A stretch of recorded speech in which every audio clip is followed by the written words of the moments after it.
Utang luar negeri Indonesia pada akhir tahun 2022 mencapai 396,71 miliar dolar. Terdiri dari utang luar negeri swasta sebesar 201,404 miliar serta utang pemerintah dan BI sebesar 195,67 miliar. Dengan kata lain, utang luar negeri swasta sedikit lebih banyak dibanding utang luar negeri pemerintah dan BI. Kita bisa melihat dalam catatan historis sebelum Soeharto, jadi sebelum Orde Baru, utang luar negeri swasta itu sangat kecil jumlahnya. Jadi hanya utang luar negeri perusahaan asing yang masih beroperasi setelah kemerdekaan. Kemudian kondisi ini berubah drastis sejak pemerintahan Soeharto.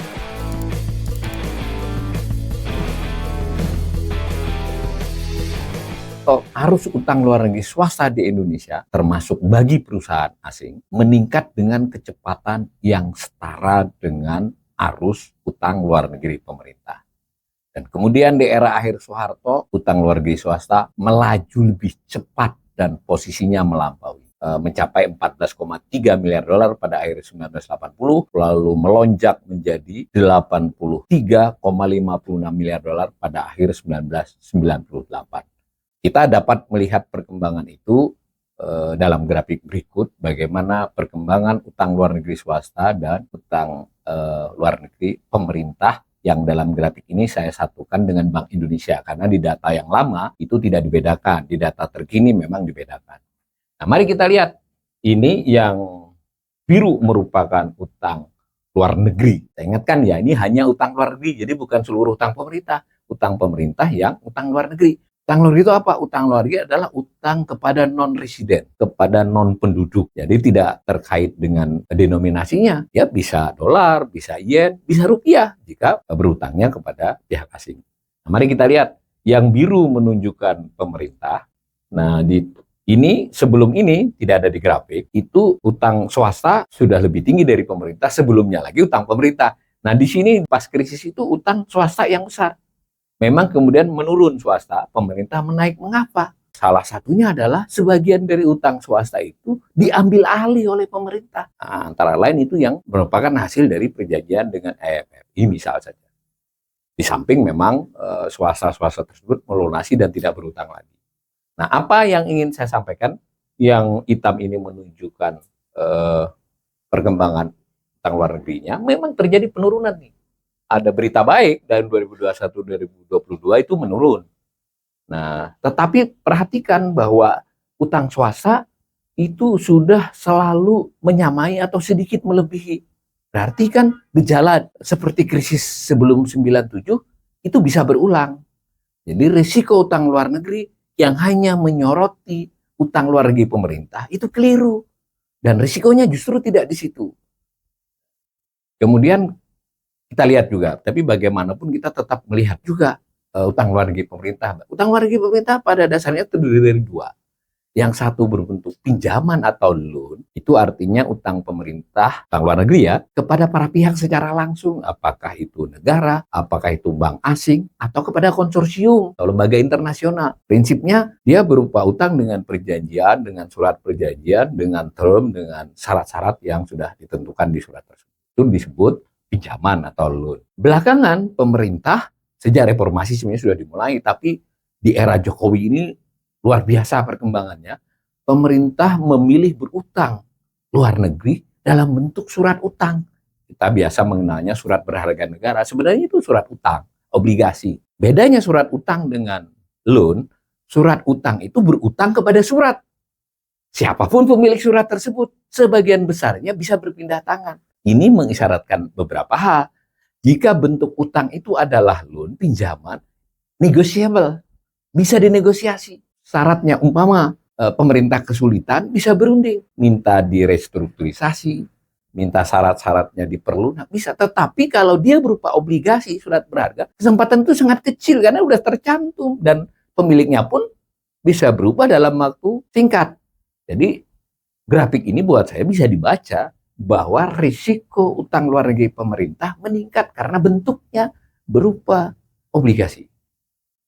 Nah, lalu kita bisa juga melihat utang swasta tadi kan, yang besar tadi, yang setara lah kurang-kurangnya. Banyak yang tidak mengerti bahwa utang luar negeri BUMN, Badan Usaha Milik Negara, menurut statistik utang luar negeri, SULNI namanya dokumennya, dikeluarkan oleh Bank Indonesia, itu utang luar negerinya BUMN ini termasuk utang swasta. Jadi bukan utang pemerintah, dia utang swasta.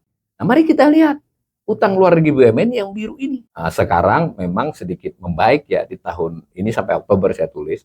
Jadi nanti akhir mungkin naik. Sekarang di kisaran 53 miliar di akhir 2022. Lalu karena dia bagian dari utang luar negeri swasta, berapa persen dari swasta?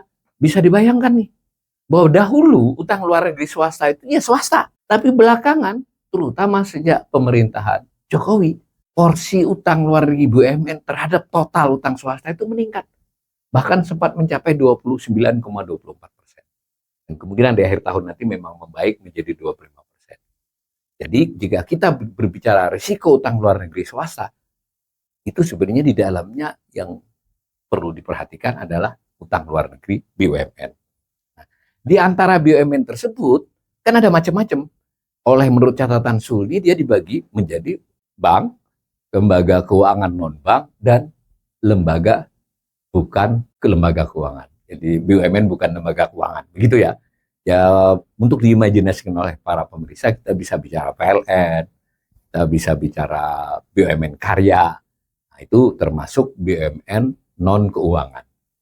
Nah, bagaimana perkembangannya? Ternyata sebagian besar dari utang BUMN di era sejak lama sampai sekarang, itu porsi terbesarnya adalah utang luar negeri BUMN non-keuangan. Melihat gambar biru ini, nampak kan di 2018 melonjak meskipun sedikit menurun di 2022. Porsinya 80%. Nah, terkait dengan hal ini, kita harus memahami tidak mungkin average time to maturity-nya utang luar negeri BUMN itu lebih panjang dari pemerintah. Karena dia diperlakukan sebagai korporasi oleh counterpart-nya. Pasti utangnya rata-rata berjangka menengah, pendek dan menengah lah. Sayang data tentang hal ini tidak terpublikasi luas, hanya jangka pendek, jangka panjang. Nah, dari grafik ini sekurang-kurangnya kita paham utang luar negeri BUMN ini adalah risiko yang cukup serius. Ada lagi di masa lalu saja sebelum BUMN, ingat sebelum krisis. Kan yang membuat parah krisis atau menyebabkan krisis itu salah satunya adalah utang luar negeri swasta. Cuma utang luar negeri swasta yang non BUMN ini sebagiannya mereka berutang kepada perusahaan induknya atau perusahaan terkait atau ada hubungan. Tapi kalau BUMN ya pastilah berutang kepada pihak lain. Nah, bentuk utangnya ada dua sama dengan utang pemerintah. Tapi sebagian besar BUMN sekarang mulai melakukan utang dalam bentuk obligasi. Nah, obligasi itu tidak negosiable. Belum lama kan sudah pernah mendengar bagaimana defaultnya Garuda. Tidak perlu kaget kita dalam waktu dekat bisa ada default dari beberapa BUMN. Jadi ini adalah data yang serius menunjukkan risiko. Nah, baik itu tadi utang luar negeri pemerintah, utang luar negeri swasta. Di antara swasta ada BUMN, di antara BUMN ada BUMN non-keuangan. Kita kembali ke angka besarnya lagi, yaitu utang luar negeri Indonesia keseluruhan. Biasanya kan, sebagaimana utang pemerintah, itu analisis dikaitkan dengan produk domestik bruto atau PDB. Begitu juga dengan analisis utang luar negeri yang disebut dengan external debt. Itu dikaitkan.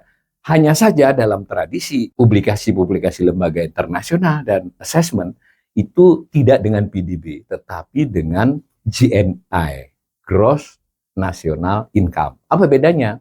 PDB itu D, GDP, domestik artinya wilayah. Semua produksi barang dan jasa dalam wilayah Indonesia, berarti ada produksi orang asing. Nah, produksi orang Indonesia di luar tidak diikutkan di angka ini. Sementara GNI, Gross National Income ini, nation produksi atau hasil Indonesia residen. Maka faktor luar negeri dikeluarkan, dan yang orang Indonesia di luar dimasukkan. Secara umum, GNI sedikit lebih kecil dibandingkan GDP. Sebagai perbandingan ekstrim, Singapura. Bisa dipastikan Singapura GDP-nya lebih kecil dari GNI-nya karena dia banyak produksinya di luar atau pendapatannya di luar.